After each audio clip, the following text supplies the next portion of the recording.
Magandang hapon, ako po si Benison Estareja at meron pa rin tayong update regarding po sa ating monitor na si Typhoon Jenny with international name na Koinu. As of 4 in the afternoon ay huling namataan ang sentro nitong si Bagyong Jenny, 485 kilometers na lamang po sa silangan ng Basco, Batanes. Taglay na nitong hangin na 155 kilometers per hour, so patuloy pa rin po itong lumalakas kung kanina 140 kph po ito at yung gustiness hanggang 190 kilometers per hour na. At mabagal pa rin po ang pagkilos ito pahilagang kanluran sa bilis lamang na 15 kilometers per hour. Pinalalakas pa rin itong si Bagyong Jenny ang habagat or southwest monsoon over many areas of Luzon, lalo na dito sa may southern portion at malaking bahagi rin ng Visayas and western Mindanao. Ito po yung latest track ng Pag-asa regarding kay Typhoon Jenny. Inaasahan po ngayong gabi hanggang sa Wednesday ay kikilos pahilagang kanluran or paakyat na pakaliwa dito sa may North Philippine Sea, and from Wednesday up until Friday kung saan nasa labas na ito ng ating area of responsibility ay kikilos naman ito pakaliwa. Inaasahang pinakamalapit itong si Bagyong Jenny dito po sa Batanes sa araw po ng Wednesday, and that's tanghali po. Nasa less than 200 kilometers lamang po mula dun sa mata nito si Jenny yung Batanes. So inaasahan po yung direct effect ng ating mga kababayan sa Batanes and even Babuyan Islands ng nasabing bagyo. Inaasahan naman pong tatawid dito sa may southern portion of Taiwan itong si Bagyong Jenny pagsapit po ng Thursday ng madaling araw hanggang tanghali. And then pagsapit po ng gabi ng Thursday ay lalabas na rin ito ng PAR papunta po dito sa may southern portion of China kung saan patuloy itong ihina. Inaasahan po yung ating peak intensity kung ngayon po ay nasa 155 kph po ito. By tomorrow, posibleng umabot pa ito sa 165 kilometers per hour yung maximum sustained winds niya. So mababa po sa ngayon yung chance na ito yung lumakas pa bilang isang super typhoon. But nonetheless, magiging isang malakas po ito na bagyo. Samantala yung ating diametro o yung kabuang lawak nitong si Bagyong Jenny ay nasa 560 kilometers po. So yung radius niya is nasa almost 300 kilometers po from the eye up onto the outer portion of the bagyo. So ibig sabihin po, malaking bahagi po ng Northern Luzon na maapektuhan sa mga susunod na araw ng bagyo habang lumalapit po dito sa may parting Batanes, yung sentro o yung mata nitong si Bagyong Jenny. Sa ngayon po, mas maraming lugar na ang merong signal number 1. Signal number 1 po dito sa Batanes, gayon din sa malaking bahagi po ng Cagayan kabilang ng Babuyan Islands. Signal number 1 pa rin po sa northern and eastern portions of Isabela, kabilang ng Makunakon, Divilacan, Palanan, Santa Maria, San Pablo, Tumawini, Cabagan, Ilagan, San Mariano, Santo Tomas, Dinapigue, Benito Soliven, Nagilian, Gamu, Quirino, Delfin, Albano, Quezon at Malik. Signal number 1 din po sa malaking probinsya ng Apayao, ganyan sa northern central portions of Ilocos Norte, particularly Carasi, Vintar, Burgos, Dumalneg, Banggi, Pagudpod, Adams, Nueva Era, Pasukin, Bacara, Lawag, San Nicolas, Sarat, Pidig, Dingras, Solsona, and Marcos. Meron din po tayong signal number 1 dito sa northeastern portion of Abra, particularly Pineg, Lacub at Maligkong, at sa northern portion din po ng Kalinga, particularly Balbalan, Pinukpok, Rizal, and Tabo.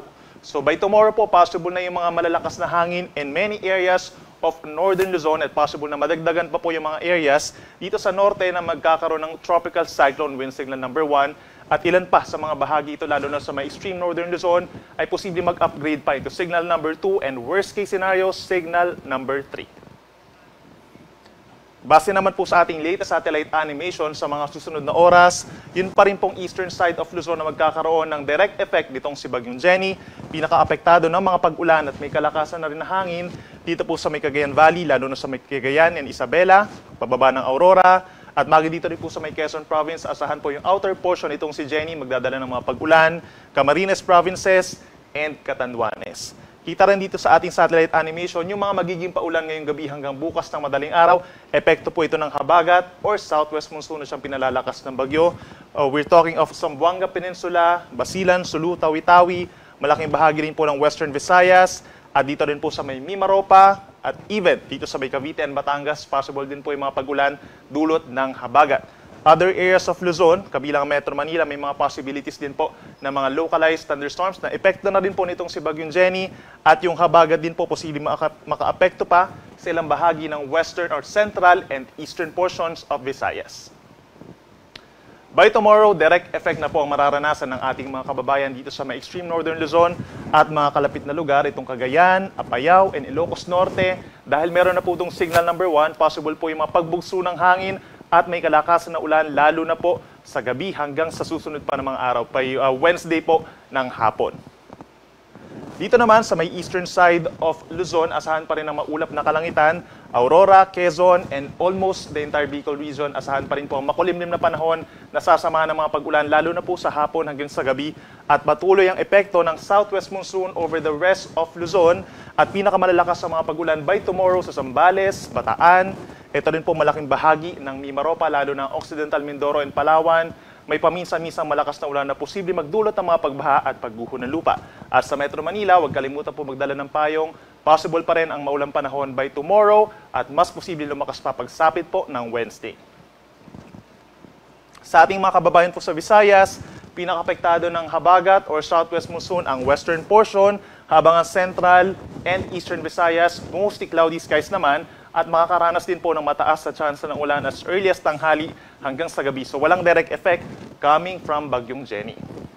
Habang dito sa Mindanao, patuloy ang generally bahagyang maulap hanggang maulap na kalangitan araw ng Martes at mataas pa rin ang tsansa ng mga pag-ulan sa Zamboanga Peninsula and Bangsamoro region na bahagyang epekto na rin po ng southwest monsoon. So yung mga magiging pag-ulan, lalo na dito sa may eastern side and central portions of Mindanao ay dahil naman sa localized thunderstorms.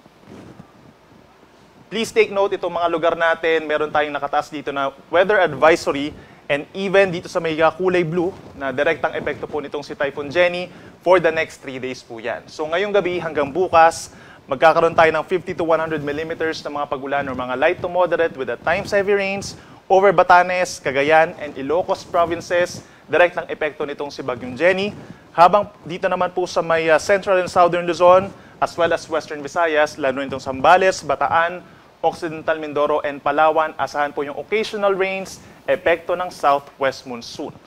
Pagsapit naman po ng Wednesday, patuloy pa rin ang mga pag-ulan sa maraming lugar dito sa norte dahil kay Bagyong Jenny, kabilang ng Northern Cagayan, including Babuyan Islands, Ilocos Norte, Ilocos Sur, and Northern Apayao, habang sa Batanes, posible pang umabot sa almost 200 millimeters or moderate to heavy with at times intense rains, yung mga magiging pag-ulan pagsapit po ng Wednesday kung saan pinakamalapit niya itong si Bagyong Jenny.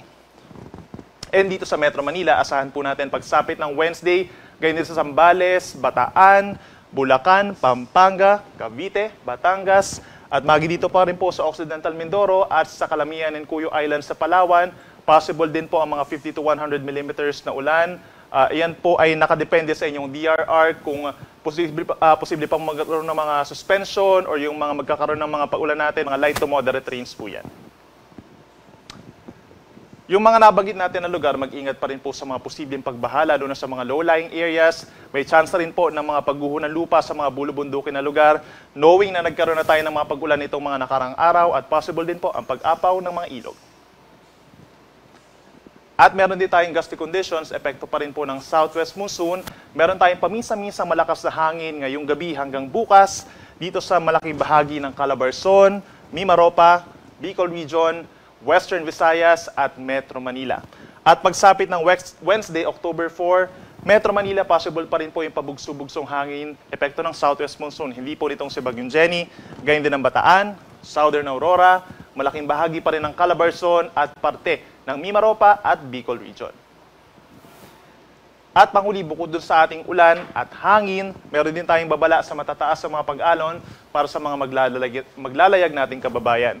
Nasa hanggang 5 meters po or nasa 1.5 palapag ng gusali o higit pa ng mga pag-alon ng posibleng maranasan dito sa Batanes at malaking baybayin po ng Cagayan kabilang ng Babuyan Islands. Most likely po pagbabawalan ng small sea vessels, lalo na yung mga nangingisda, at posible na rin pagbawalan sa mga susunod pa na araw yung anumang uri na sasakyang pandagat, knowing po na meron na tayong signal number 1 doon. Ilang areas pa dito sa Northern Luzon, lalo na dito sa may coastal waters ng Isabela, posible pa rin umabot sa 4 na metro yung taas ng mga pag-alon ngayong gabi at possible na rin magtaas ng gale warning bukas or sa Wednesday. At ilang bahagi pa rin po ng ating bansa, ilang baybayin pa rin ng Luzon. In particular, lalo na dito sa may western portion, sa may West Philippine Sea, ang posible magkaroon din ng gale warning habang tinatawid ang southern Taiwan nitong si Bagyong Jenny.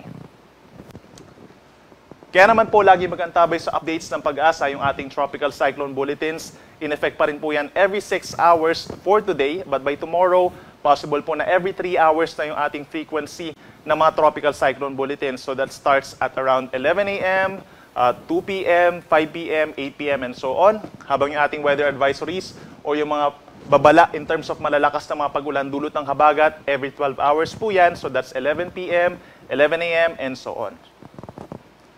At yung ating mga thunderstorm and rainfall advisories as well as heavy rainfall warnings, makikita po nyo yan sa ating official websites, sa ating Twitter pages, sa ating Facebook page, at sa ating YouTube channel. Possible po na mag-report tayo regarding sa ating mga heavy rainfall warnings. Wala po yung pinipiling oras. Yan muna ang latest mula dito sa Weather Forecasting Center ng Pag-asa. Ako muli si Benison Estareja. Mag-ingat po tayo.